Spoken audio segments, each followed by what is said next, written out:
Assalamualaikum warahmatullahi wabarakatuh.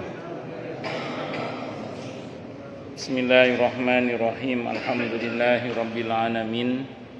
Wa bihi nasta'inu ala umurid dunya waddin. Wassalatu wassalamu ala asyrafil anbiya'i wal mursalin, Sayyidina wa habibina wa syafi'ina wa qurrati a'yunina wa maulana Muhammadin wa ala alihi wa ashabihi wa dzurriyyatihi ajma'in, amma ba'd. Asyhadu an la ilaha illallah wa asyhadu anna Muhammadar Rasulullah wa ufawwidu amri ilallah, innallaha basirum bil ibad. Hasbiyallahu la ilaha illa huwa alaihi tawakkaltu wa huwa rabbul arsyil azim. Qala Allahu ta'ala fi kitabihil karim hikayatan an nabiyillahi Musa alaihi salam. Rabbi syrah li sadri wa yassir li amri wahlul 'uqdatam min lisani yafqahu qawli. Para alim, para asatidah, para bapak dan ibu sekalian, hafizani wa hafizakumullah, bil khusus segenap pengurus Masjid Al-Furqan Jatiunggul yang semoga pengurusnya dan jamaahnya semoga semuanya saja selalu dalam naungan rahmat, barokah, perlindungan serta bimbingan Allah Subhanahu wa taala. Amin Allahumma amin insyaallah. Dan tentu kita berdoa kepada Allah Subhanahu wa taala, Allahumma inna nas'aluka ilman nafi'ah wa rizqan thayyiba wa amalan mutaqabbala wa fatahallahu alaina futuhal arifin. Allahumma inna na'udzubika min ilmin la yanfa' wa amalin la yurfa' wa qalbin la yakhsha' wa du'a'i la yusma'. Allahumma ati anfusana taqwaha wa zakkiha anta khairu man zakkaha anta waliyuha wa maulaha. Amin Allahumma amin insyaallah. Para jamaah sekalian, hafizani wa hafizakumullah, masih melanjutkan kajian kita tentang fiqhus sunnah karya Sayyid Sabiq rahimahullah rahmatan wasi'ah wa rahimallahu ulama al-muslimin. Qala al-musannif rahimahullahu ta'ala wa nafa'ana bihi wa bi'ulumihi fid dharaini amin. Bismillahirrahmanirrahim. Perintah mencegah lewat di depan orang yang sholat. Sekarang halaman 478.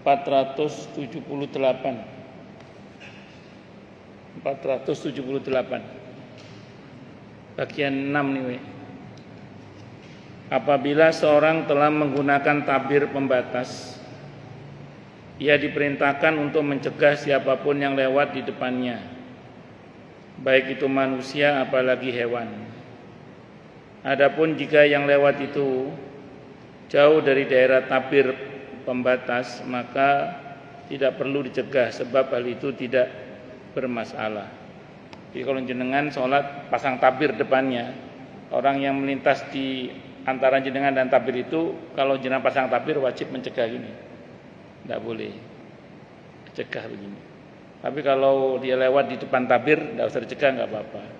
Tapi kalau pakai tabir dan di antara itu dia lewat, harus dicegah. Tapi kalau jangan nggak pakai tabir, orang lewat seliweran di depan kita itu bebas, tidak ada masalah. Itu gitu. Humaid bin Hilal meriwayatkan pada suatu ketika sewaktu aku sedang membicarakan tentang suatu hadis dengan salah seorang teman, tiba-tiba Abu Saleh Saman berkata rahimahullah, aku akan sampaikan kepadamu suatu yang pernah aku dengar dari Abu Sa'id Al-Khudri radhiyallahu an, bahwa bahkan aku menyaksikannya sendiri. Saat Jumat tiba, aku sholat bersama Abu Sa'id Al-Khudri radhiyallahu an dengan menggunakan tabir. Tak lama datanglah seseorang dari Bani Abi Mu'aid, hendak lewat di depannya. Abu Sa'id coba mencegahnya agar tidak lewat. Orang tersebut melihat ke arah sekitarnya, tetapi tidak ada jalan lagi selain di depan Abu Sa'id. Ia lalu mencoba sekali lagi hendak lewat di depannya, tetapi Abu Sa'id mencegahnya lebih keras lagi daripada yang pertama. Akhirnya anak muda itu berdiri sambil memaki-maki Abu Sa'id radhiyallahu anhu, sehingga orang-orang pun saling berkerumun. Lalu ia pergi ke tempat Marwan untuk mengadukan perbuatan Abu Sa'id. Abu Sa'id radhiyallahu anhu juga menghadap Marwan. Marwan lalu bertanya kepadanya, Marwan itu raja, apa yang telah kamu lakukan terhadap orang tersebut hingga ia mengadukan kamu kepadaku? Abu Sa'id menjawab, aku mendengar Nabi Muhammad sallallahu alaihi wasallam bersabda, idza shalla ahadukum ila syai'in yasturuhu minan nasi fa arada ahadun ayyajtaza baina yadayhi falyadfa'uhu fa in aba falyuqatilhu fa innama huwa syaitan. Apabila salah seorang di antara kamu sekalian salat dengan menggunakan sutroh, tabir yang membatasinya dari orang-orang, lalu ada seseorang yang hendak lewat di depannya, hendaklah ia mencegahnya. Jika ia orang yang mau lewat enggan tetap memaksa untuk lewat, lawanlah ia, sebab orang itu tidak ubahnya setan. Kalau terjemahan aslinya bunuh dia. Tapi ya jangan dibunuh, ini istilah saja. Ya diterjemahkan lawanlah. Kalau aslinya terjemahannya bunuhlah. Tapi ya jangan dibunuh. Saya ulang, ini hanya istilah untuk betapa besarnya dosa melewati di depan orang yang sedang sholat yang menggunakan sutroh, kalau dia melewati di dalam sutroh itu. Tapi kalau dia lewat di luar sutroh tidak masuk, alias tidak apa-apa. Ini kenapa kok kemudian terjadi larangan perintah tersebut, karena ada memang perintah itu dari Rasulullah Muhammad sallallahu alaihi wasallam. Nah, dulu orang itu ada masalah mengadukan kepada raja itu yang mudah zaman dulu itu. Ya karena memang sistemnya gak kayak sekarang. Sekarang ini dibilang mudah ya mudah, dibilang sulit ya sulit. Kalau dulu itu ya rakyat ketemu rajanya itu mudah dulu. Karena memang dalam sistem Islam itu sebenarnya kalau ada masalah apa-apa di antara diadukan kepada hakim. Kalau dulu itu hakim itu pemerintah pada masa dulu itu. Sekarang ya sama, cuman kan sekarang itu sistemnya berbeda. Allahu Akbar. Nah, termasuk ini dipakai dasar juga ya. Kalau ada masalah di intern rumah ibadah misalnya gitu, maka yang turun tangan itu ya pemerintah. Ini contoh misalnya aja, misalnya ada masalah di dalam masjid misalnya antar pengurus misalnya, atau pengurus dengan jamaah, pengurus nggak bisa menyelesaikan, maka yang harus turun tangan adalah penguasa setempat, sekelas RT kalau sanggup, kalau nggak ngangkat ya RW, kalau nggak ngangkat ya lurah misalnya. Itu pernah terjadi di salah satu masjid di Bekasi ini, ketika suatu saat pengurusnya itu baru, kemudian membuat kebijakan yang merombak seluruh para ustadz yang ngajar di situ, dirombak semua. Hanya diambil dari ustadz yang ketua DKM baru itu. Jamaah risau, bergejolak jamaah kan. Ustadz-ustadz yang selama ini ngajar itu mau dibongkar semua, diganti dengan ustadz yang baru versi pengurus yang baru itu. Wah, mau mecat tidak bisa, karena sudah ada SK-nya. Akhirnya dengan sangat terpaksa yang mengundang dari pihak DMI, MUI, serta ya pengurus RT atau RW setempat untuk diselesaikan baik-baik, yang berujung pada pemecatan ketua DKM-nya. Jadi itu karena memang solusi ada gejolak yang nggak bisa diselesaikan di intern. Nah, jadi makanya saya ulang sekali lagi, pandai-pandailah dalam memilih RT dan RW agar kalau ada apa-apa ya bisa diselesaikan secara napa baik-baik ngeten. Wallahu a'lam bishawab. Tidak ada yang dapat memutus salat. Menurut sebagian ulama seperti Ali radhiyallahu anhu, Utsman radhiyallahu anhu, Ibnu Musayyib rahimahullah wa radhiyallahu an, Asy-Sya'bi radhiyallahu an, Malik radhiyallahu an, Asy-Syafi'i radhiyallahu an, Sufyan Tsauri radhiyallahu an, dan ulama-ulama Hanafi rahimahumullah, salat itu tidak dapat diputuskan oleh suatu apapun. Hal ini sesuai dengan hadis Abi Dawud dari Abul Wadda yang berkata, ada seorang anak muda Quraisy hendak lewat di depan Abu Sa'id radhiyallahu an. Kemudian ia sedang sholat. Sewaktu ia sedang sholat, lalu ia mencegahnya agar tidak lewat. Kemudian orang itu menghubunginya, maka ia pun mencegahnya lagi dan diulanginya sekali lagi sampai 3 kali. Maka ia tetap mencegahnya lagi. Setelah orang itu pergi, Abu Sa'id berkata, sholat itu tidak dapat diputuskan oleh suatu apapun. Bahkan Rasulullah Muhammad sallallahu alaihi wasallam bersabda, idra'u mastata'tum fa innahu syaiton. Tolaklah dengan sekuat tenaga kalian, sebab ia orang atau sesuatu yang lewat itu tidak ubahnya syaitan. Yang bersabda Nabi ya kita taati.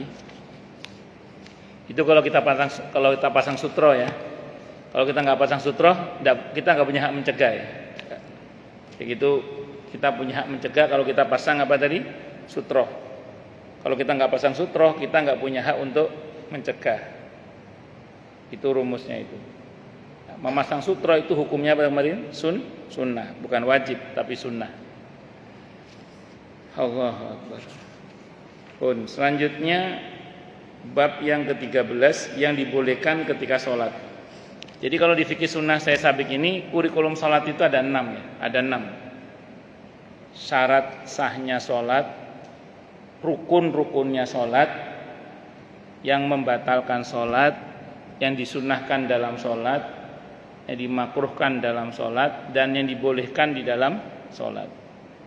Ada 6 kurikulumnya. Kalau syarat sahnya sholat, hal-hal yang harus dikerjakan sebelum sholat.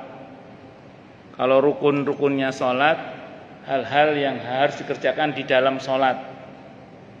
Kalau yang membatalkan sholat, berarti kalau itu terjadi sholatnya batal. Sunnah-sunnahnya sholat, sesuatu yang kalau dikerjakan dapat pahala, ditinggalkan tidak berdosa. Terus kalau makruh-makruhnya sholat, biasanya karena meninggalkan sunnahnya sholat, makanya dimakruhkan. Nah kemudian yang ke-6 itu hal-hal yang dibolehkan di dalam sholat. Jadi ini termasuk hal-hal yang dibolehkan. Mubah itu dikerjakan tidak berdosa dan tidak berpahala juga. Ditinggalkan juga sama, enggak berdosa dan tidak berpahala. Itu mubah namanya. Yang pertama, menangis, mengaduh dan merintih. Itu di dalam sholat boleh. Menangis, mengaduh dan merintih di dalam sholat itu diperbolehkan, baik itu karena ia takut kepada Allah maupun sebab yang lain, seperti ketika ada bencana atau sakit yang menimpanya, selama hal itu tidak dibuat-buat dan tidak bisa ditahan. Hal ini berdasarkan firman Allah Ta'ala, apabila dibacakan ayat-ayat Allah yang maha pengasih kepada mereka, maka mereka tunduk, sujud dan menangis. Surah Maryam ayat 58, terjemahannya begitu. Dulu para sahabat sering pas sholat nangis, entah itu karena Allah atau mungkin meringis karena sakit. Kalau dalam bahasa kita mungkin termasuk juga karena kendala yang terjadi pada tubuh kita, seperti misalnya orang yang ya ada sakit pada lututnya pas mau berdiri. Nah, gitu kan, selama itu betul-betul sakit, bukan karena dibuat-buat itu. Kalau dibuat-buat tentu nanti bisa terancam batal. Kan kadang ada orang itu tengah-tengah sholat itu masalah karena saking sakitnya. Itu kalau alamiah memang sakit betul, nah itu tidak apa-apa. Tapi kalau dibuat-buat, nggak sakit mau dibuat-buat, maka itu bisa khawatir batal. Sama dengan dehem itu. Dehem kalau memang betul-betul batuk, memang betul-betul batuk, tidak apa-apa. Tapi kalau nyindir imam, nyindir imam, karena imamnya lama pada batuk semua makmumnya itu. Nah, kalau batuknya itu niat nyindir imam, apalagi sampai keluar dua kalimat kalau bahasa fikihnya itu ya bisa batal. Itu seperti itu. Wallahu a'lam bishawab. Kalau betul-betul memang seri dan batuk memang ya tidak apa-apa kalau asli kan. Kalau dibuat-buat ya tidak boleh. Itu seperti itu. Ayat tadi berlaku bagi seseorang yang sedang melakukan sholat ataupun perbuatan yang lain. Ada banyak hadis yang menjelaskan tentang hal ini, antara lain adalah yang pertama, Abdullah bin Asy-Syikhir berkata, aku melihat Rasulullah sallallahu alaihi wasallam salat sedangkan di dalam dada beliau terdengar suara gemuruh, tangisan seperti bunyi air mendidih di dalam kuali. Nah, Nabi pernah salat sambil nangis, dan itu sampai terdengar suaranya oleh para sahabat. Kemudian yang kedua, Ali bin Abi Thalib radhiyallahu anhu berkata, pada waktu perang Badar tidak seorang pun yang mengendarai kuda selain Miqdad ibn Aswad radhiyallahu anhu. Aku pun menyaksikan bahwa pada malam harinya tidak seorang pun yang bangun untuk sholat selain Rasulullah Muhammad sallallahu alaihi wasallam yang berada di bawah sebatang pohon. Beliau melakukan sholat sambil menangis hingga fajar pagi tiba. Itu doa Nabi yang populer di antaranya, ya Allah, kalau hari ini kami kalah, maka tidak akan ada lagi yang menyembahmu setelah ini. Itu kalau kita baca doanya Nabi saat perang Badar, itu kesannya memaksa banget itu. Tapi lebih tepatnya itu bukan memaksa, tapi saking betul-betul berharapnya sampai kehabisan pilihan kata yang tepat untuk mencurahkan harapan yang sangat itu. Itu ungkapan pribadi yang sangat mulia seperti Rasulullah Muhammad SAW itu tidak mungkin ngatur Allah, itu tidak mungkin. Itu saking besarnya harapan beliau agar umat Islam menang itu. Itu saking berharapnya sampai pilihan katanya itu kesannya kayak dalam tanda kutip memaksa gitu. Nah, makanya saya sering sampaikan di banyak tempat itu, sebenarnya berdoa itu bukan soal pilihan kata, itu soal mental sebenarnya. Mental kita itu ngatur atau ngemis gitu. Mental kita itu ngatur Allah atau ngemis kepada Allah. Walaupun pilihan katanya kayak ngatur, tapi kalau mental kita ngemis ya tidak ada masalah. Nah, Nabi itu kalau kita baca doa saat perang Badar itu kesannya kayak ngatur Allah itu. Tapi tidak, Nabi itu ngemis kepada Allah, saking berharapnya sampai yang keluar kata-kata seperti itu. Itu mirip dalam hadis Sahih Muslim. Ada orang salah diksi tapi diampuni oleh Allah. Allah tidak persoalkan. Itu ketika dalam hadis Sahih Muslim kan Nabi bercerita bahwa senangnya Allah menerima taubat hambanya itu melebihi senangnya seseorang yang di tengah gurun Sahara dengan perbekalannya, tiba-tiba onta yang membawa perbekalan itu hilang. Dia cari ke sana kemari nggak ketemu. Sampai akhirnya dia terduduk di bawah pohon. Di tengah-tengah terduduk karena sudah mulai putus asa itu, tiba-tiba ontanya kembali dengan membawa perbekalannya itu. Saking senangnya dia berkata, Alhamdulillah, terima kasih ya Allah, Engkau adalah hambaku, aku adalah Tuhanmu. Saking senangnya itu, Engkau adalah hambaku, aku adalah Tuhanmu. Saking senangnya itu ngomong gitu. Itu kan salah diksi itu. Tapi oleh Allah diampuni itu. Kenapa? Karena Allah Maha tahu maksudnya orang itu bukan begitu. Sama dengan pas Nabi berdoa itu, kesannya kayak maksa banget itu. Tapi enggak, bukan itu yang dimaksud oleh Nabi. Nabi itu ngemis kepada Allah. Saking ngemisnya itu sampai ya seperti itu yang keluar kata-katanya. Sampai Abu Bakar memeluk Nabi kita Muhammad SAW sambil mengatakan, sudah dikabulkan doamu ya Rasulullah, sudah cukup, sudah Allah kabulkan doamu ya Rasulullah. Dan memang betul di saat Nabi berdoa sambil nangis itu langit mendung. Dan mendung itu ternyata pasukan para malaikat. Jadi kadang rahmat itu turun dalam bentuk mendung yang isinya malaikat rahmat, termasuk saat di perang Badar itu mendung. Dan mendung itu tanda turunnya malaikat, dan muslimin menang saat itu dengan izin Allah Subhanahu wa taala. Allahu akbar. Yang berikutnya Siti Aisyah radhiyallahu anha meriwayatkan perihal sakit Rasulullah Muhammad sallallahu alaihi wasallam yang menghantarkan kepada wafat beliau. Saat itu beliau bersabda, "Suruhlah Abu Bakar menjadi imam bagi orang-orang atau kaum muslimin." Siti Aisyah radhiyallahu anha berkata, "Wahai Rasulullah, Abu Bakar adalah seorang yang hatinya lembut. Ia tidak bisa menahan air matanya. Jika membaca Al-Quran dia sering menangis." Abu Bakar memang orangnya mudah menangis. Walaupun kata Siti Aisyah begini, kata Siti Aisyah berkata radhiyallahu anha, "Sebenarnya aku mengatakan demikian karena aku khawatir orang-orang akan menjauhi Abu Bakar, sebab ia akan menjadi orang pertama yang menduduki tempat Rasulullah Muhammad sallallahu alaihi wasallam." Jadi Siti Aisyah ingin melindungi ayahnya jangan sampai orang dengki kepada Abu Bakar As-Siddiq radhiyallahu anhu karena menduduki tempatnya Rasulullah Muhammad sallallahu alaihi wasallam. Tapi Abu Bakar orangnya mudah menangis. Abu Bakar itu hatinya lembut, orangnya mudah menangis. Itu Abu Bakar As-Siddiq radhiyallahu anhu.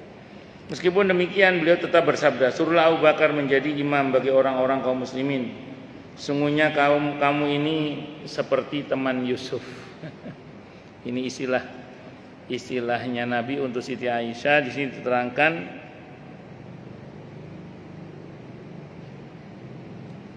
temannya Yusuf yang mana ya? Saya kurang paham juga ini. Saya pikir ada keterangan, ternyata tidak ada.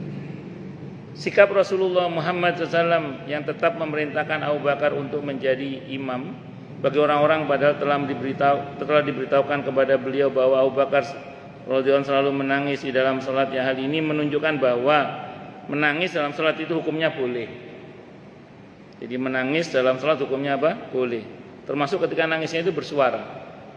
Jenengan mungkin pernah dengar Imam Masjidil Haram pas baca ayat-ayat tertentu itu kan nangis sampai begitu, sampai nangis itu ya. Itu boleh, tidak apa-apa itu.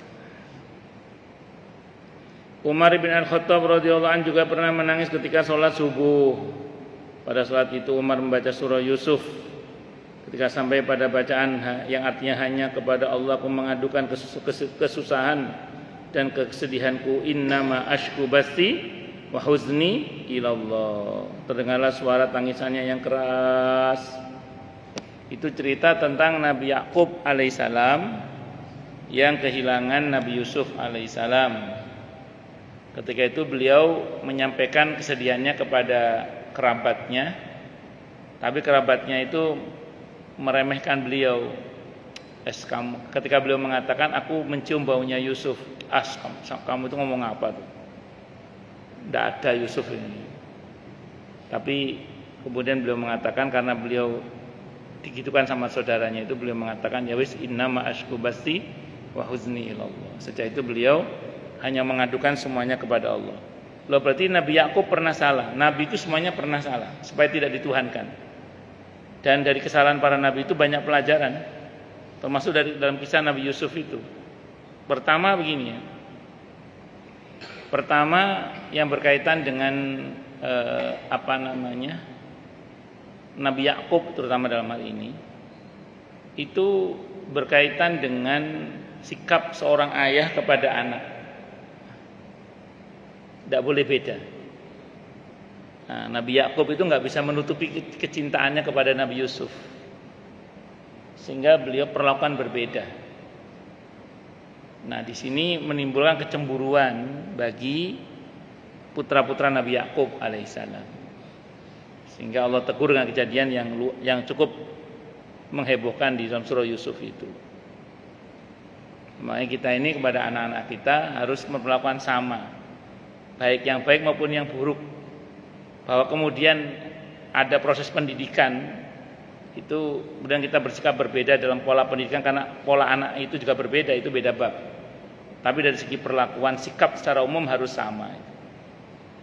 Kalau satu diberi hadiah, semua diberi hadiah. Kalau semua diperlakukan dengan hormat, semua juga diperlakukan dengan cara yang hormat, dengan cara yang baik, tidak boleh kemudian dibeda-bedakan. Nanti terus ke cucu juga begitu sama. Jadi tidak boleh pilih kasih. Nah, bahwa dalam hati kita ada di antara anak-anak kita ada yang lebih kita sayangi, tidak apa-apa kalau dalam hati. Saya ulang, di dalam hati bahwa ada di antara anak-anak kita yang lebih kita sayangi boleh, tidak apa-apa. Tapi dari segi sikap harus sama. Itu di antara pelajaran yang bisa kita ambil ya. Nah, kemudian yang kedua, ketika beliau mengatakan kepada saudara-saudaranya Nabi Yusuf, inni akhafu ayyakullahu dhi'b, saya takut Yusuf nanti dimakan oleh serigala. Kata para ulama, itu ungkapan yang seharusnya tidak begitu beliau berkata, karena itu berarti telah takut pada selain Allah. Maka gara-gara perkataan itu akhirnya Nabi Yusuf hilang dan penglihatan Nabi Yakub alaihissalam juga hilang. Gara-gara mengatakan ini akhafu ayyakullahu dhi'b, saya takut Yusuf diterkam serigala, dimakan serigala.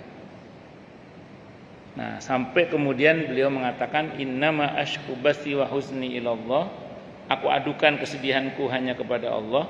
Maka Allah kembalikan Nabi Yusuf dan Allah kembalikan penglihatan beliau. Nah, pelajaran berharga di sini apa? Jangan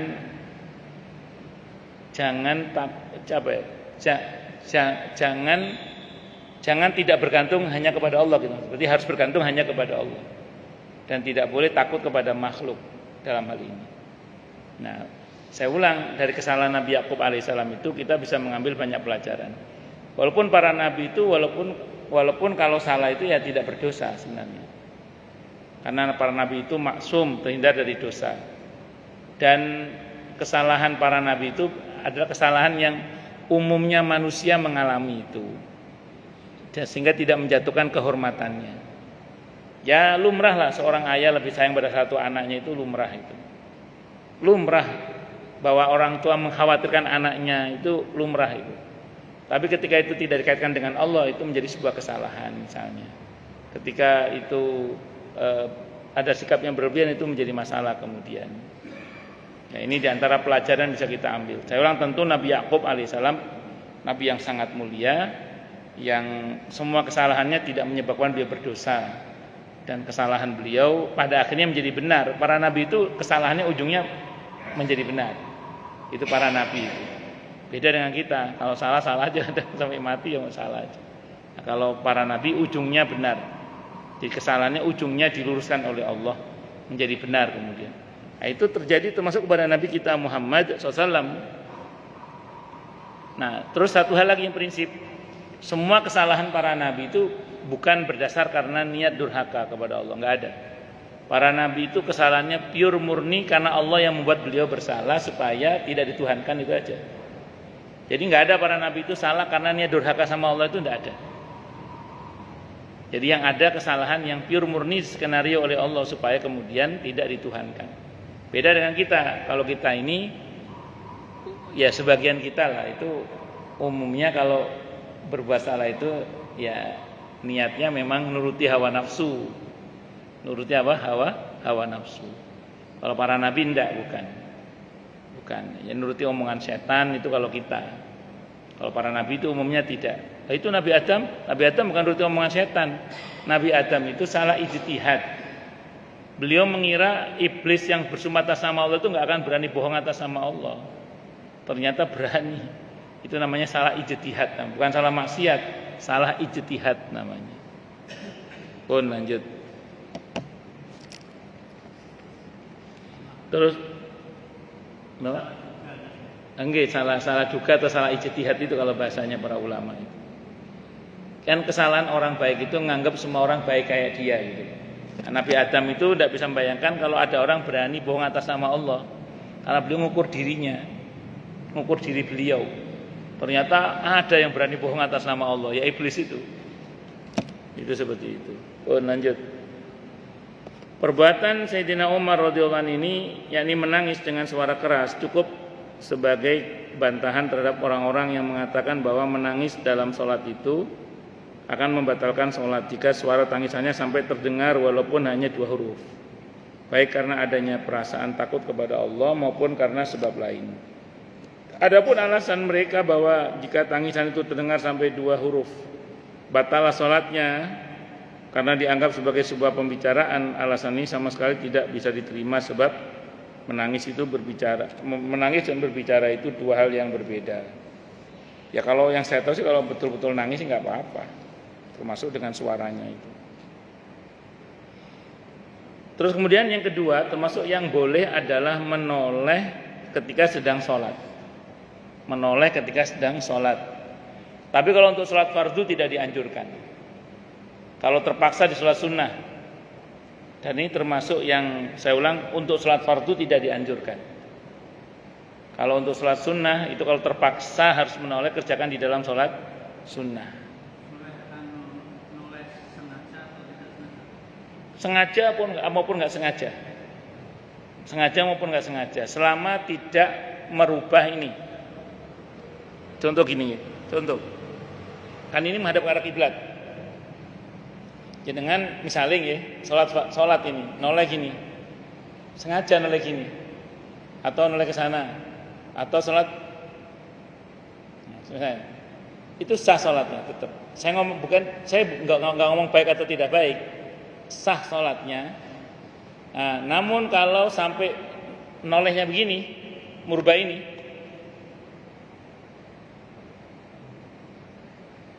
nah ini batal.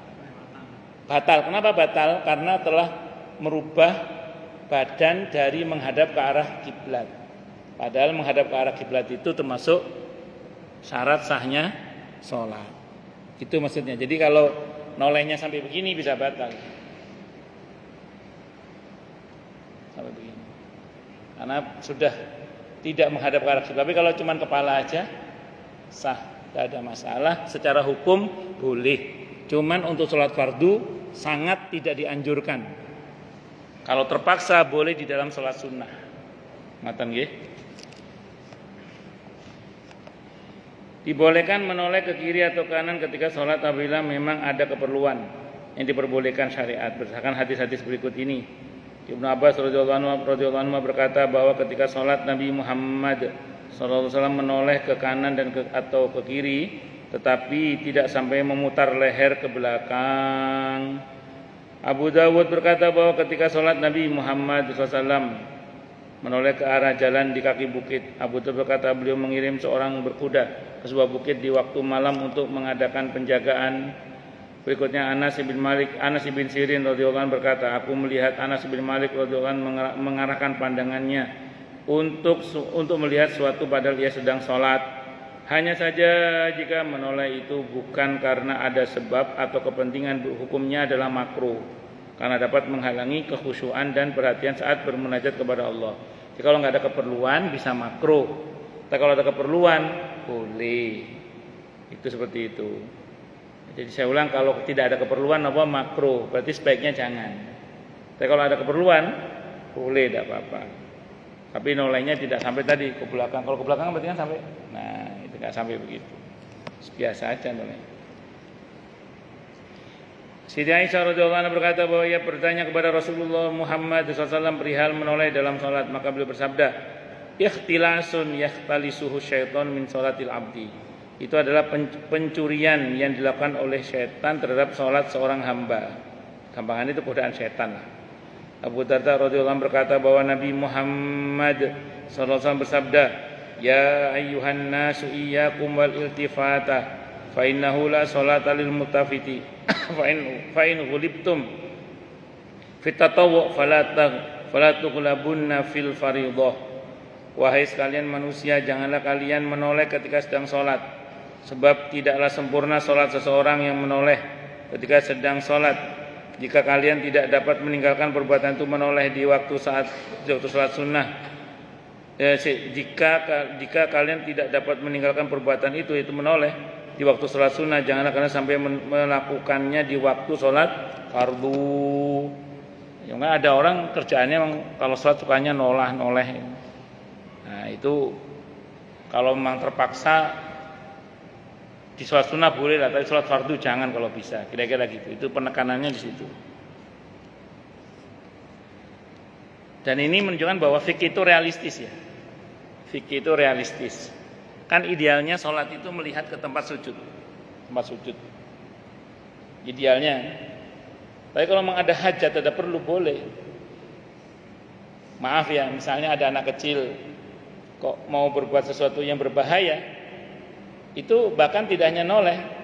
Kalau terpaksa ya kita boleh bergerak ngambil anak itu untuk kemudian kita selamatkan lah kalau bahasa kita. Itu boleh. Ya, jadi terpaksa itu namanya. Tidak hanya menoleh, bahkan termasuk juga misalnya ini fikih ya, ini bicara fikih. Kita sholat nih, depan ada tas kita, tiba-tiba ada orang ngambil, kita ambil jangan. Andai kan terpaksa rebutan, boleh sampai barang itu selamat pokoknya. Batal? Enggak batal. Teruskan aja sholatnya, asal jangan ngomong aja. Tapi nah, itu yang membatalkan sholat. Makanya gini, kan viral di video itu viral. Ketika sholat berjamaah di Lombok itu tiba-tiba ada gempa kan? Ada beberapa yang lari yang di video itu, ada yang lari, ada yang tetap bertahan. Itu yang berandekan yang berlari itu asal pas lari nggak ngomong apa-apa ya, tapi lebih pada karena menyelamatkan diri. Terus dia lanjutkan sholat di luar itu, menyelesaikan yang belum selesai di dalam tadi, tapi harus munfarid dari imam ya, memisahkan diri dari imam, itu boleh sebenarnya. Karena nanti di bab ini insyaallah ada ya, insyaallah nanti. Itu ketika ada bahaya terpaksa kita berpindah itu tidak ada masalah. Dan asalkan jangan ngomong aja. Oh berarti membelakang kiblat tidak apa-apa kan, terpaksa kan ada bahaya itu. Asal jangan ngomong, tapi di luar selesaikan sholat sisanya, tapi niat memisahkan diri dari imam dulu. Itu andaikan begitu itu boleh sebenarnya. Itu seperti itu.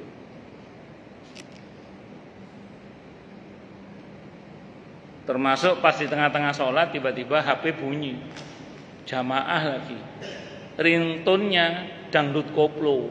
Wah, ini kalau nggak dimatikan ini, wah takutnya menghebohkan jamaah kanan kiri sehingga terpaksa ngambil kan, dimatikan dulu. Banyak gerak tidak apa-apa, karena itu untuk kemaslahatan sholat namanya. Terpaksa itu namanya. Tapi kalau iseng nggak ada apa-apa, tahu-tahu buka-buka HP, ya masalah juga. Nah itu beberapa kawan ustadz, kalau yang jadi imam cadangan di belakang imam itu untuk mendengarkan bacaan imam itu sambil nyekrol Quran boleh nggak? Ya masuk dalam bab yang dibolehkan karena untuk membuka mushaf ya.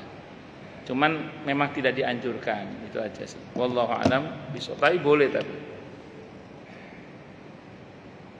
Kemudian Anas bin Malik radhiyallahu an berkata bahwa Rasulullah Muhammad SAW bersabda, "Iyyaka wal iltifata fi sholati fa innal iltifata fi sholati halakatun fa in kana la budda fa fi tatawwu la fil fardhah." Janganlah kamu menoleh ketika sedang sholat, karena menoleh ketika sedang sholat itu dapat membuat rusak atau batalnya sholat. Sekiranya kamu tidak dapat menghindarkannya, hendaklah kamu lakukan di dalam sholat sunnah saja, dan janganlah kamu lakukan di dalam sholat fardu. Kalau terpaksa ya di dalam sholat sunnah aja, fardu jangan. Haris al-Ash'ari radhiyallahu anhu berkata bahwa Nabi kita Muhammad sallallahu alaihi wasallam bersabda, "Innallaha amara Yahya ibn Zakaria bi khamsi kalimat." Sungguhnya Allah merintahkan Nabi Yahya putra Nabi Zakaria alaihi wasallam dengan 5 kalimat. Apa itu? Ayya'mala biha wa ya'muru bani Israila ayya'malu biha fihi.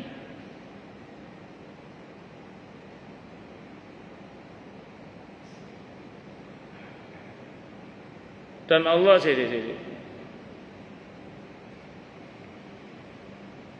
Dan Allah juga memerintahkan kepada Bani Israel agar melakukan 5 perkara itu. Jadi Allah perintahkan Nabi Yahya dan Bani Israel untuk melakukan apa yang dikerjakan oleh Nabi Yahya tadi itu. Apa itu? Di antaranya ini, wa innallaha amarakum bisolati fa idza shallaitum fala taltafitu fa innallaha yansibu wajhahu liwajhi 'abdihi fi sholatihi ma lam yaltafit. Sesungguhnya Allah merintahkan kalian dengan sholat, maka apabila kalian telah sholat, maka janganlah kalian bertolah-toleh. Karena sesungguhnya Allah menghadapkan wajahnya kepada wajah hambanya di dalam sholatnya selagi dia tidak tolah-toleh. Kalau yang pernah saya baca itu dalam kitab Tambilul Ghafilin, itu dibuat satu ilustrasi dari riwayat ini, kira-kira gini, ini ilustrasi gambar untuk mudah memahami. Seperti halnya ketika Anda menghadap kepada seorang raja, kata beliau Abu Laisa Samarqandi rahimahullah.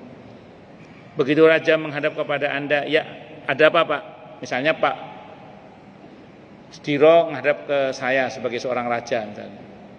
Ya Pak, ada perlu apa Pak? Begitu saya tanya, tiba-tiba Pak Sudiro itu celinga-celingung. Kata raja itu apa? Ya apa sih, di mana sih hamba ini kok mau menghadap ke saya? Ada perlu, saya tanya perlunya apa kok tolah-toleh malah. Ya udahlah, kalau dia nggak peduli, aku ya nggak peduli juga, kira-kira gitu. Nah, kata para ulama, kita itu sedang menghadap kepada Allah. Kalau hamba itu sedang menghadap kepada Allah, Allah itu juga dalam tanda kutip ya menghadap kepada hamba itu. Nah, sekarang kalau hambanya nggak fokus, ya Allah juga nggak mau nerima orang itu. Nah, makanya usahakan saat sholat itu nopo fokus gitu. Kecuali memang ada hajat untuk menoleh. Kalau nggak ada hajat ya jangan. Termasuk menoleh itu apa? Lihat jam. Lihat jam. Untungnya boleh ya, tidak batal. Cuman kan ngerinya kan ya akhirnya gara-gara kita tidak peduli dengan menghadap kepada Allah dengan sungguh-sungguh, akhirnya Allah nggak peduli juga kepada kita, kan repot itu. Abi Dzar Al-Ghifari radhiyallahu anhu berkata bahwa Nabi kita Muhammad sallallahu alaihi wasallam bersabda, la yazalullahu muqbalan 'alal 'abdi wa huwa fi sholatihi ma lam yaltafit. Fa idzal tafatan sarafa anhu. Allah senantiasa menghadapkan wajahnya kepada seorang hamba yang sedang sholat selama ia tidak menoleh. Jika ia menoleh, Allah akan berpaling darinya. Jadi Allah itu senantiasa menghadap kepada, memperhatikan hambanya maksudnya ya. Selagi hamba itu tidak tolah-toleh, kalau noleh ya udah Allah berpaling darinya. Semua hadis tadi menunjukkan bolehnya memalingkan wajah dalam sholat. Adapun jika memalingkan seluruh tubuh atau berpaling dari arah kiblat, menurut kesepakatan ulama sholatnya batal karena telah meninggalkan syarat wajib sholat, yakni menghadap ke arah kiblat. Saya contohkan tadi, nolehnya bukan begini tapi begini nolehnya. Kalau begini sampai menggerakkan badan berpaling dari kiblat, ini bisa batal. Sama dengan tawaf. Tawaf itu posisi Ka'bah harus selalu di sebelah kiri lengan kita. Tawaf itu labbaik Allahumma labbaik labbaik la syarika lak labbaik innal hamda wan ni'mata lak wal mulk la syarika lak. Selama kita tawaf, posisi Ka'bah harus selalu di sebelah pundak kiri, sebelah kiri. Nah, suatu saat kita jadi mutawif misalnya, bimbing jamaah kok lelet. Ayo pak. Begitu kita posisi Ka'bah sebelah kanan kita, itu saat itu putus tawaf kita. Jadi kalau tadi kita sudah terlanjur bergerak beberapa langkah karena sementara Ka'bah berada di sebelah kanan kita, itu harus balik lagi yang kira-kira titik mana tadinya dengan sebelah kanan Ka'bah itu. Ka'bah berada sebelah kanan tangan kita. Dari situ kita kembali ke arah kiri terus memulai lagi menyambung yang terputus itu. Karena kalau enggak hitungannya kurang satu itu. Atau bareng sama istri misalnya. Ayo mah cepetan mah. Ya, itu tawafnya putus di situ, putus itu. Nah, caranya bagaimana? Tadi pas begini ke istri, tadi gimana? Oh gini, mundur lagi di sini. Nah, posisikan Ka'bah sebelah kiri, langsung nyambung lagi. Jadi nggak harus mulai dari awal, nggak, nyambung lagi ya. Jadi mundur beberapa saat, beberapa tempat, di kira-kira tempat yang tadi terputus tawafnya itu terus disambung lagi gitu. Nah itu hati-hati itu, kadang sebagian orang nggak paham itu, nggak paham sehingga kadang meremehkan karena mentang-mentang tawaf itu kan boleh bicara, boleh apa. sampai nggak terasa kadang posisi Ka'bah berada di sebelah kanan, padahal harusnya Ka'bah itu sebelah kiri. Terus sampai selesai putarannya. Lanjut. Membunuh binatang berbahaya, wallahu alam bisawab. Silakan yang mau tanya dulu deh. Tanya, protes, marah boleh, silakan. Masalah itu masalah yang lain boleh, monggo. Kalau ada. Nggih. Monggo silakan, Pak. Sependek yang saya tahu kalau nggak ada perlu itu makruh. Sholat sambil merem itu. Tapi kalau ada perlu, dimana kalau merem dia lebih khusyuk, kalau melek dia malah nggak khusyuk misalnya gitu ya, itu sebagian pendapat para ulama mengatakan boleh, tapi secara umum makruh. Kenapa kok makruh? Karena nanti kalau ada apa-apa itu dia nggak tahu, misalnya pas dia sujud ternyata ada binatang yang berbahaya atau ada beling atau apa, nggak tahu. Nah itu makanya nggak boleh, makruh. Yang saya pahami makruh, wallahu alam bisawab. Kecuali memang kalau dengan merem itu dia bisa khusyuk, sebagian ulama mengatakan boleh, tidak apa-apa. Ngerti nggih? Wallahu a'lam bishawab. Ada lagi yang lain? Ya, monggo. Waalaikumsalam warahmatullahi wabarakatuh.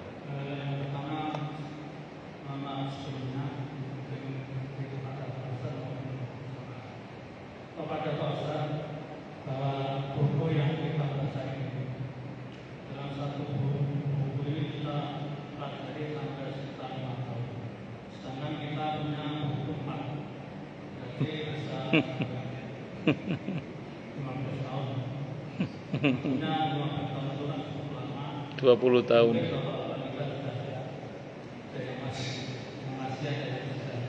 Nah, bagaimana agar pelajaran ini bisa dipercepat?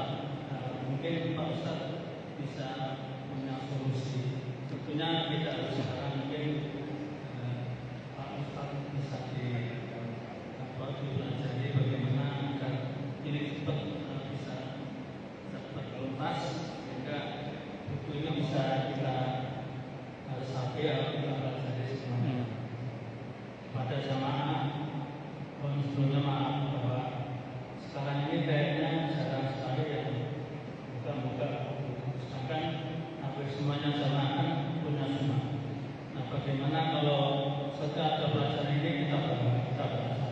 Kalau memang nggak ada atau ketinggalan, kan di situ ada kita punya yang bisa dipinjam nanti kembali lagi agar ya, semuanya itu bermanfaat. Karena buku ini sudah tidak murah. Akhirnya kalau kita gunakan setiap ada pelajaran ya kita buka, kita baca untuk lebih baik. Itu Pak, mungkin itu usulan saya pada Pak Ustaz agar kita itu, soalnya ada teman-teman yang mana itu kapan Pak selesai kalau kita punya buku 4 dan 1 itu masih ada. Baik, saya mau terangkan dulu nggih. Jadi gini, saya itu ada jamaah di Diskum Cipinang Muara itu. Diskum Cipinang Muara. Mereka kayak bapak gini mikirnya. Saat itu kasusnya kitab Riyadhus Shalihin. Kata jamaah itu ngomong gini, ini kalau kita cuma ngandelin ustadz ngajinya, kapan selesainya ini katanya kita ini. Gak selesai karena sebulan sekali juga sama Riyadhus Shalihin itu.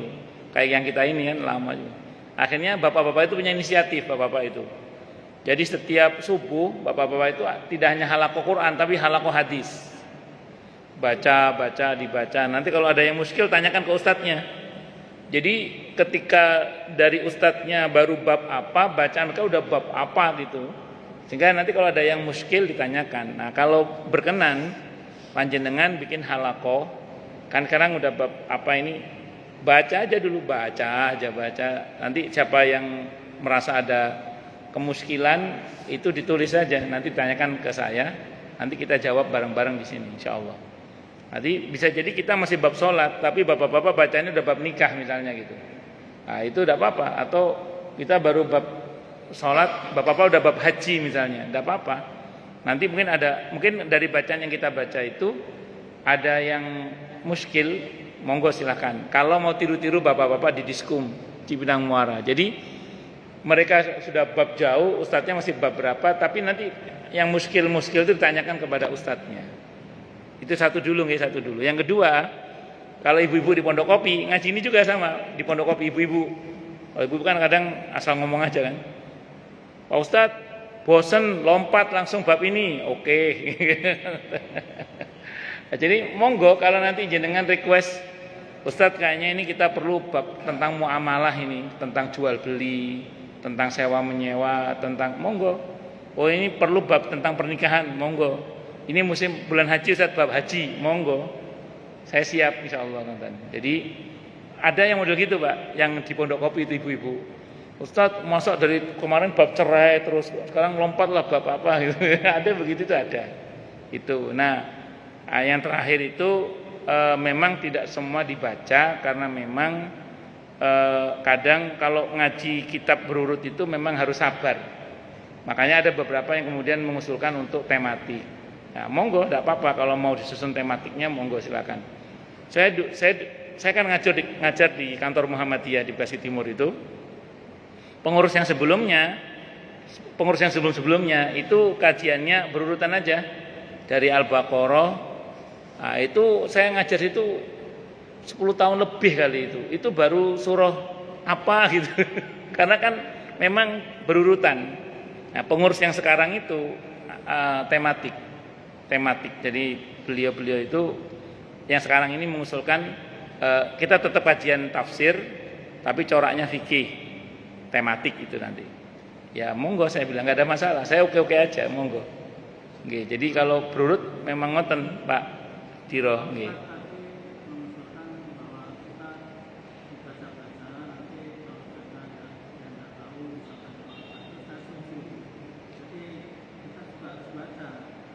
Nggih. Buku yang kita baca, kita beli, kita ini semuanya bisa kita pahami. Ya. Ya saya nanti akan ada pertanyaan dan begitu kita baca nanti ada yang iskal biasanya. Loh, ini kok ada kata-kata begini, nanti tanyakan ke Ustadz apa ini, maksudnya ini apa. Ditulis, jangan diapakan, kalau diapakan biasanya lupa. Ditulis nanti tanyakan ke saya, monggo insyaallah kita bahas bareng-bareng. Insyaallah. Keinginan saya itu bapak-bapak itu yang nanya tidak hanya itu aja gitu. Oh, nggih. Siapapun bisa. Nggih, nggih. Nggih, itu usulan saya nggih. Usulan saya ngoten, monggo silakan dipilih. Monggo. Nggih, mau tematik boleh. Pak Ustadz juga mungkin jamaah memberikan usulan yang mungkin bisa apa kan bisa. Nggih. Contoh gini, misalnya jenengan kan mau halaqah Quran. Sediakan waktu misalnya baca ini 1-2 lembar misalnya. Nanti siapa yang berilmu terangkan, kalau ada yang muskil nanti tanyakan ke saya. Nanti itu kenapa kita sadari kalau setiap hari 2 atau 3 halaman aja, berarti kan pertama kita sadari bisa cepat selesai itu insyaallah. Ngoten. Itu bapak-bapak di Diskum Cipinang Muara begitu caranya. Itu sama. Ini kalau kita ngikuti Ustadz kapan selesainya kita ngajinya katanya. Akhirnya mereka baca sendiri, ada yang muskil tanyakan ke Ustadznya. Jadi bacaan bab Ustadznya masih bab apa, mereka udah bab banyak udah. Ngaten nggih, wallahu a'lam bishawab. Nggih. Monggo yang lain silakan kalau ada. Nggih monggo, Pak.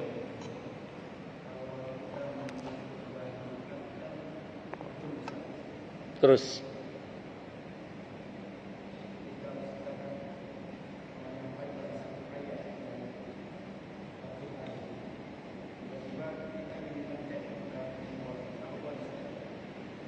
sudah? Baik. Sebenarnya khutbah itu rukun dalam sholat Jumat dalam madhab Syafi'i. Itu bagi khatibnya atau bagi satu kesatuan sholatnya. Kalau bagi makmumnya itu sebenarnya andaikan dia tidak kebagian khutbah pun itu tetap sah sholat Jumatnya asalkan dia sholat Jumat. Nah, yang menjadi persoalan adalah ketika kemudian di tengah-tengah khatib berkhutbah yang bersangkutan bicara jelas hadisnya. Yang kedua ini menarik, mau ngecek kebenaran ayat yang disampaikan oleh sang ustadz tadi. Pertanyaan boleh apa tidak? Kalau merujuk kepada peringatan Nabi tentang jangan main kerikil saat khatib berkhutbah, maka sebaiknya nggak usah. Jadi nggak usah mengecek kebenaran ayat itu saat khatib berkhutbah, tapi nanti dicek setelah sholat Jumat. Karena ada hadis yang melarang seseorang untuk mainkan kerikil ketika khatib sedang berkhutbah, menunjukkan bahwa kita harus ansitu wasma'u wa ati'u rahimakumullah. Ansit itu diam dan dengarkan. Maka yang utama bukan ngecek kebenaran ayat dalam Al-Quran ataupun mushaf ataupun HP, tapi yang betul adalah dengarkan khutbah itu dengan baik dan seksama. Adapun nanti mau dicek setelah sholat saja. Wallahu a'lam bishawab. Ada lagi? Cukup dulu ya. Kalau nggak ada, kita tutup dengan hamdalah. Alhamdulillahirabbil alamin.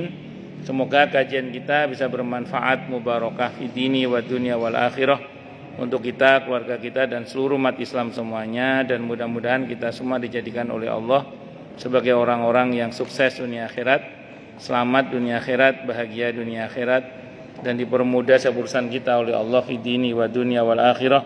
Semoga Allah limpahkan hidayah selalu untuk kita, semoga Allah tingkatkan selalu hidayah untuk kita, dan semoga Allah berikan hidayah untuk siapapun yang melihat kita. Subhanakallahumma bihamdika asyhadu an la ilaha illa anta astaghfiruka wa atubu ilaik. Sallallahu alaihi Muhammad wa ala alihi wa sahbihi wasallam. Saya mohon maaf. Wassalamualaikum warahmatullahi wabarakatuh.